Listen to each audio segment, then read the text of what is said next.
Hello and welcome to MCPSS Athletics. My name is Calvin Chris, Athletic Director for Mobile County Public Schools. Studio today we have from Mary Montgomery, swim coach and varsity girls coach Mary Claire Burnett, and varsity baseball coach Josh Touchstone. And after this message, we'll come back with our guest. Diesel is a very big industry, and I went into it in a 2-year program at the Bryant Career Tech with Tony Tillman. When Jacob graduated from the Bryant Career Center, he had earned his diesel credential. The Career Technical Center taught me a lot, all the way from not knowing anything about a motor or engine to knowing pretty much every single moving part of them. MCPSS Career Tech. Start your future today.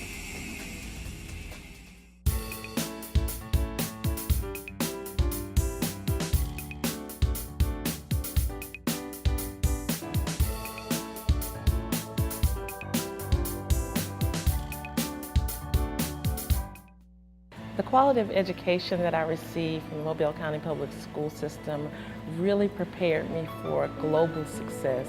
Being an international opera singer, I get to travel all across the world. And one of the most important aspects about that is being able to communicate and work with people. And the Mobile County Public School System really equipped me to be greatly successful worldwide.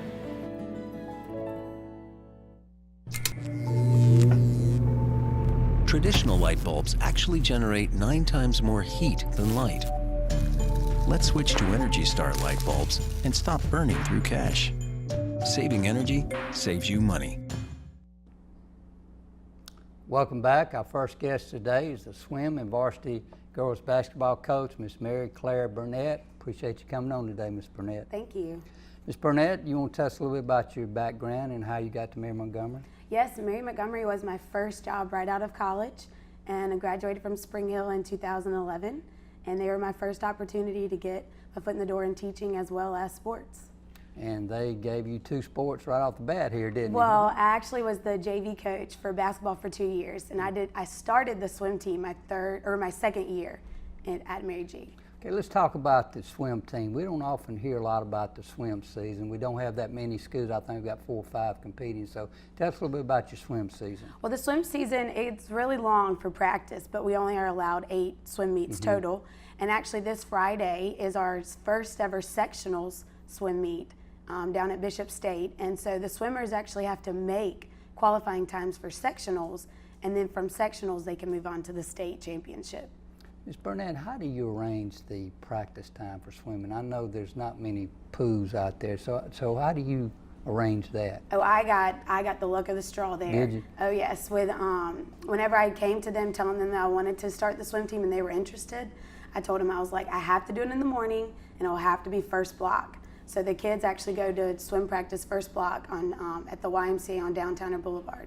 Well, that's great. At least you've got a place to go to. Oh yeah. And I think that keeps a lot of teams from actually having a swim teams because of the lack of facilities. It does.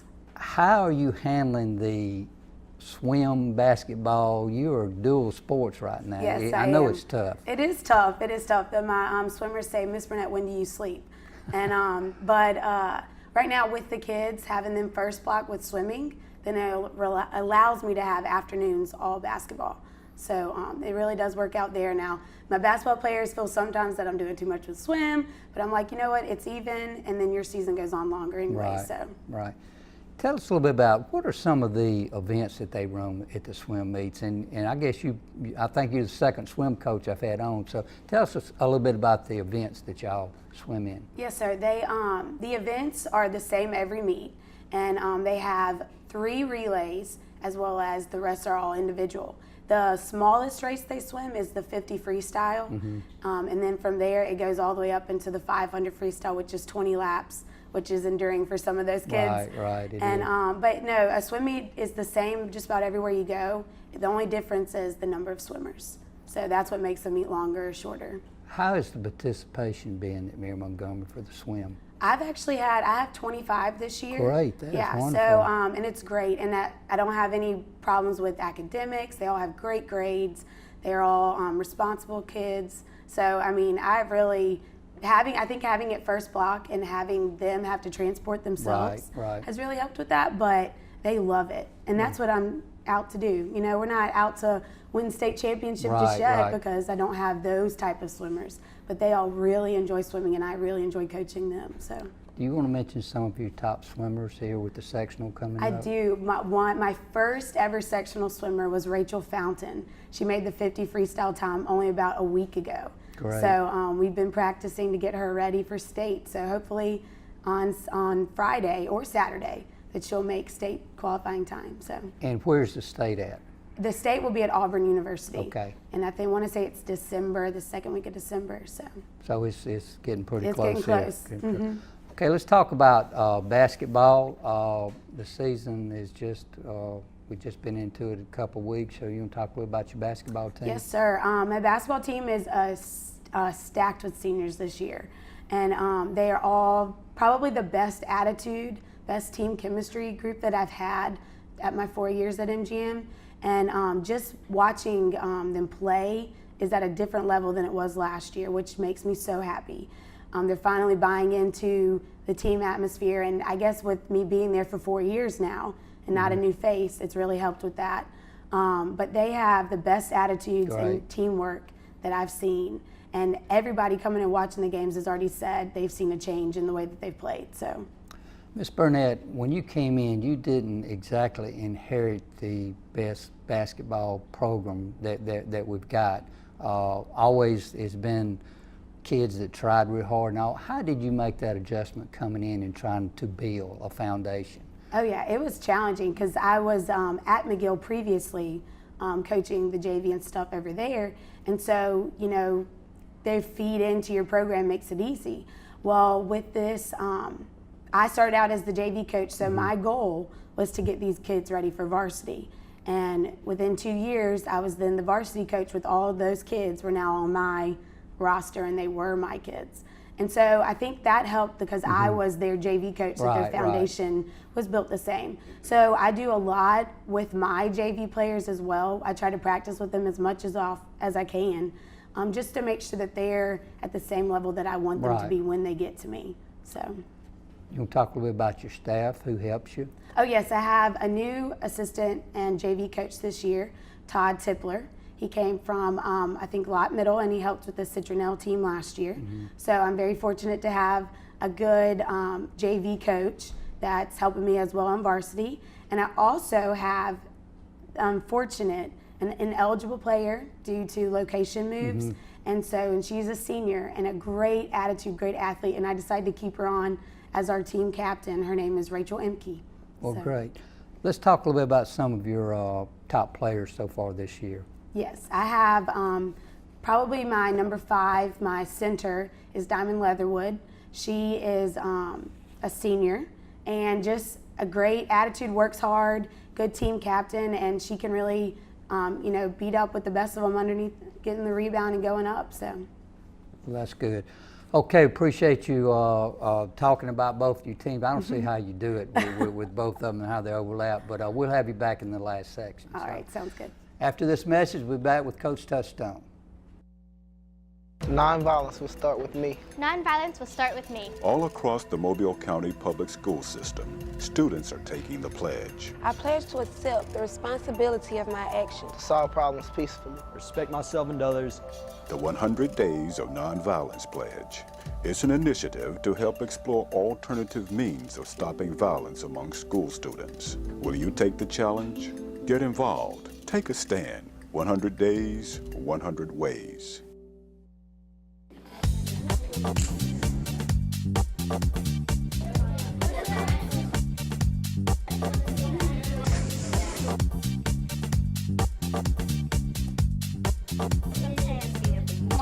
Smartboard, that's right.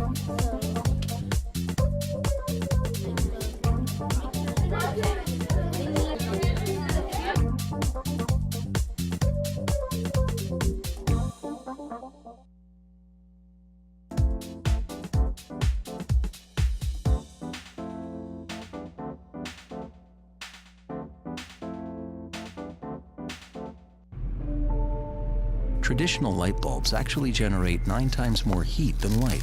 Switch to energy-saving bulbs. Saving energy saves you money.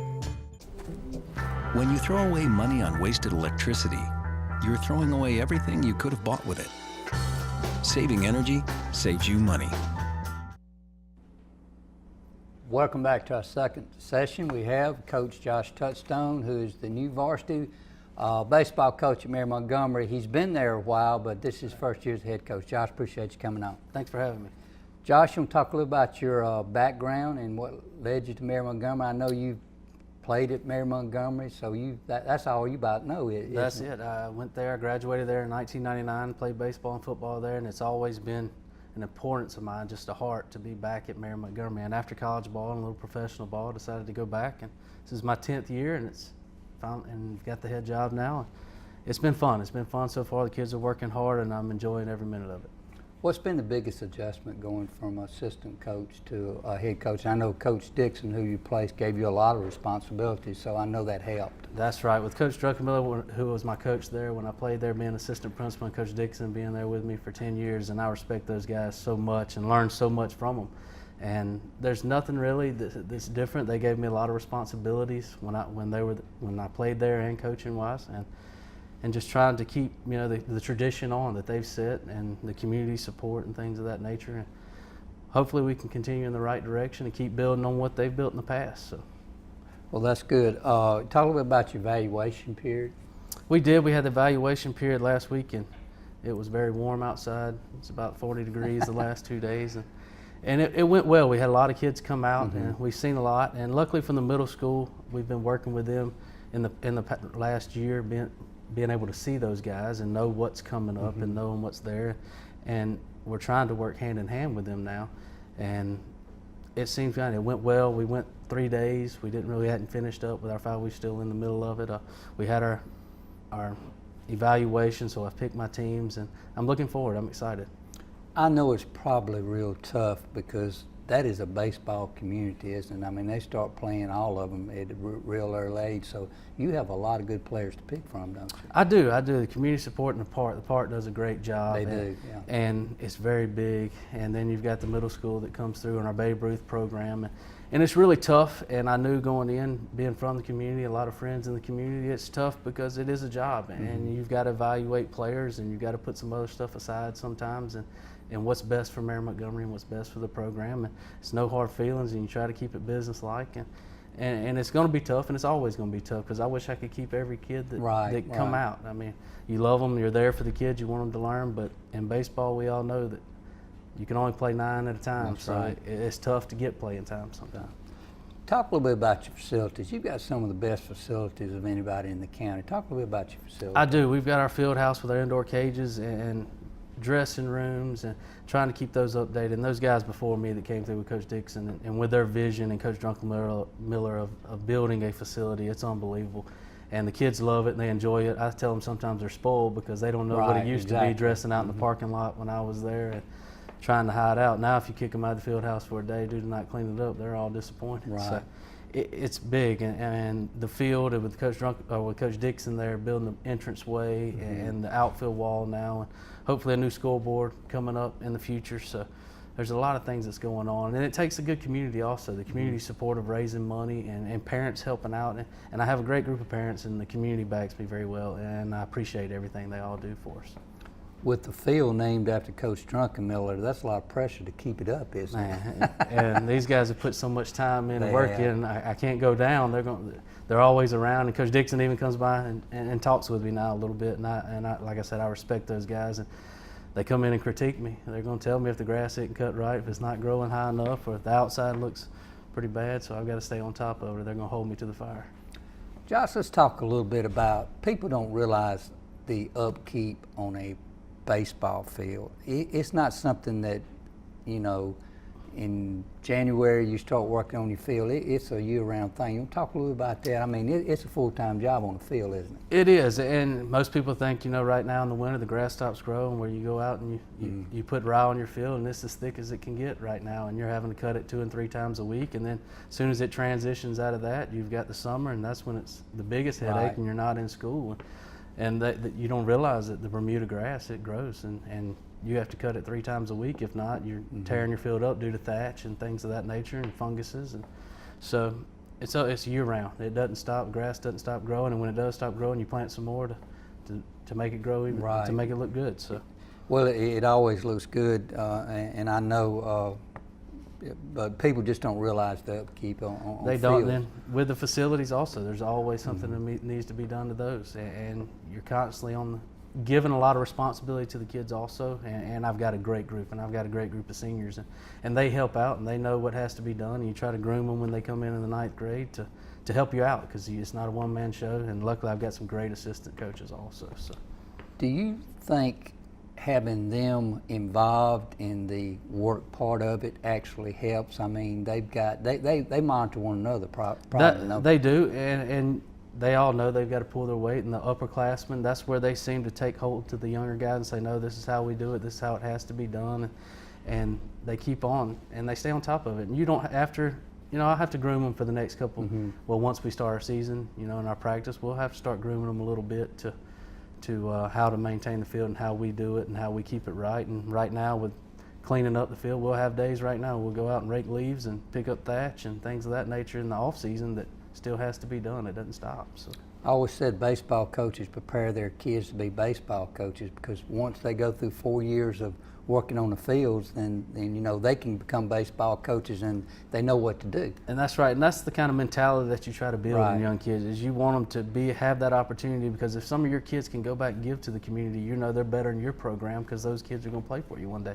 So hopefully you get some guys that are interested that will give back. When they have little kids, they'll take over the role, as the parent coach and things of that nature, and come around. And that's what we've got a project right now, starting with an alumni deck that I want to build at Mary Montgomery, and we've got the plans, and they're supposed to start in a couple weeks, and it's to give back and let former players come by and bring their kids and hang out and heckle me a little bit, since I'll know them all. So. That's great. You mentioned your staff. You want to talk a little about your staff? I do. On my JV level, I've got, of course, Corey Chris, the assistant to Tony Neal. Tony Neal played with me at South Alabama, and he was the head coach at George County a couple years ago. And a lot of experience. A lot of experience there with him, and he played actually AA with the Orioles, and he's a good friend of mine. He knows the game.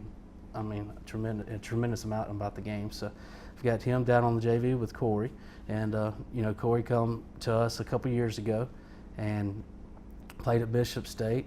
And he's hungry. He's wanting to coach. He's getting after it right now, just talking the game, wanting to be a part of it. And I love his attitude and his heart. And then on the varsity level with me, I brought up John Norris, which was down on my JV in the last couple of years. And I've got Kevin Williams, which was transferred in from Murphy, which was the head coach at Murphy in the last 5 and played with me at South Alabama. So I've got a lot of good guys on staff that we get along. The chemistry there, I believe having chemistry among your staff translates down to the kids too, as long as you can keep chemistry amongst everybody. So. And I think you're lucky that you've got baseball people. A lot of times, and nothing against anybody else, but a lot of times we give those JV supplements maybe to a football coach, and again, with a lot of good football coaches that are good baseball coaches, but you got a lot of strictly baseball people. That's right. Well, Coach Neal come in, and my administration gave me, they helped me out tremendously. I went to them with some needs that we needed to do to help our program go forward, and Mr. Gill kind of gave the reins, and Coach Neal did coach football. He coached football this year with Coach Dean, and he does a great job there. He's coached football for a while now, I know, in Mississippi. So, and Coach Christ, he helped out with the freshman team. Coach Williams was with me, helping me in the weight room right now, so he was the only one that really didn't coach 2 sports. And I think the camaraderie amongst football and baseball, we're trying to help these guys, help them out as much as we can. We understand you're limited in what you can do, so you've got to have coaches. That's right. Okay, Josh, appreciate it. We're going to bring back Ms. Burnett. Right after this message, we'll go to our last session. It started with me at Murphy High School when I came here as a freshman in 1973. I was very interested in math and science already before I came to Murphy. From Murphy High School, I was appointed to the U.S. Naval Academy, was able to get my college degree and also my commission in the U.S. Navy from the Naval Academy. But it truly was the foundation that I gained here at Murphy High School that allowed me to take advantage of that great opportunity.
Traditional light bulbs actually generate 9 times more heat than light.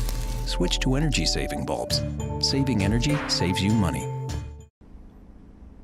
Welcome back to our last session. Brought Miss Burnett back, and Miss Burnett, we want to talk a little bit more about your basketball. What kind of offense are you running with your girls this year? We're doing, it depends upon what kind of defense I'm looking at, but I do like to do a lot of 4-out motion offense to keep my big girl in the middle. And I've got another forward, Alize Blackman, who can handle the ball out on the perimeter as well as underneath the basket. And defense? Defense, we went to a man-to-man to start off, but our zone, we went and played over in at East Central in Mississippi, and our zone defense really shut that team down. And so I think we're probably going to stick maybe with the zone more often just to keep our legs fresh and stuff. As a former basketball coach, I always started out teaching the man-to-man. I always said at least you could get some of those principles in, and then you switch to zone, they play a little bit more aggressive, I think. They do. They're just teaching them how to react to the ball. And that's what a lot of kids are missing, I feel like, these days, is just that reaction to where's the basketball, where should I be? Right. So, right. Coach Sustone, you want to talk a little bit about some of your players that you're expecting a lot out of this year? I know you're expecting a lot out of all of them, but some of your top players. I do. I have actually have 8 seniors this year, and it's the most seniors we've had in a while, and they're working very hard. I've got, Will Shaw, Tyler Perry, Nate Montgomery, Trevor Owens, Lane Ladner. I'm trying not to leave one out right now on the spot. We've got Dalton Dunn, Caleb Bowles, and a lot of these guys are returning. Michael Rayner, they're all returning, and they're all working hard, and they all have a common goal. In the weight room right now, they're all energetic, they're excited, and like I said, they're working hard, and they're looking forward to a great season. And I hope, building for them on their senior year, I hope that we have some younger guys step up and we have a great year. So, do you think any of them may be able to go to the next level, or is it too early yet to tell? Or? I've talked to some coaches about some guys, and I do believe I've had some guys, they're not really offered yet, but a lot of interest. Tyler Perry is one of them right now. He's getting a lot of interest because, well, mainly he's good in the classroom, and he's got a 28 on his ACT, so it kind of opens the door for him, so he can. His options are there. I've got Will Shaw's talked with 4 or 5 coaches, and I've talked with them too, and trying to. Michael Rayner, I had a coach email me the other day about him, and Caleb Bowles is one of those too. So hopefully grades continue. They continue in the classroom doing what they're supposed to do and working hard, and we'll see what the season holds, and hopefully all of them get a chance to go play at the next level. College coach sees that 28, and the first thing he's thinking, he can get some academic. I don't have to waste that baseball scholarship on him, maybe. So. And I tried to set the guys down when I did have a college coach come in and talk, about this and talk with the guys, and they seen, hey, he's got a 28 on the ACT, he has options. And when you do that and kids start understanding that if I get it in the classroom, my baseball skills doesn't have to be the top of the line. Exactly. I'm going to have the option to go do some things, but if I'm borderline in the classroom, I've got to be a standout, and that's hard to do in Mobile County. There's a lot of good ball players. Academic-wise, your swimming, your basketball, you got some good kids? I do have a lot of good kids that work hard in the classroom. I mean, I focus on the classroom probably more than out on the court or in the pool. I want them to have good grades, because if they can have good grades in the classroom and respectful to their teachers and do everything that they need to do there, then out on the playing field, it's not something that you have to teach. And you always try to encourage kids, if it comes down when you're trying out for a team, a one that's good in the classroom as opposed to one that's not, and you're equal, one in the classroom, he's going to win out. Oh yeah, most definitely. Yeah. Just, that they have that work ethic that you want. What about your off season? Do you do anything with your swim and your basketball? Well, for swim, I try to get them into their off season by doing the summer league. I was a summer league coach, and so I try to push them into that. So they're at least getting endurance before our season starts in August. Is that competitive in the summer? I heard it was very. It can be very competitive. It can. You got to get to those. There's certain teams that are more competitive than others, but I was always on the maybe less competitive side. But we had so much fun with our kids. You got to teach them how to swim, and that's the fun of it. So. But for basketball, our off season, I don't do as much because I'm in the middle of swim season at that moment. But we've worked out in the afternoons and lifted weights and had them running. So. How much weights do you do with your swim and your basketball? The weights? The swim, not so much. Yeah. Yeah. If we did weights, it was whenever we were not at the pool. It was raining or something. But I didn't get to do it as much this year, which I lucked out without too much weather. But with basketball, I try to do at least twice a week. So, Josh, a little bit about your off season.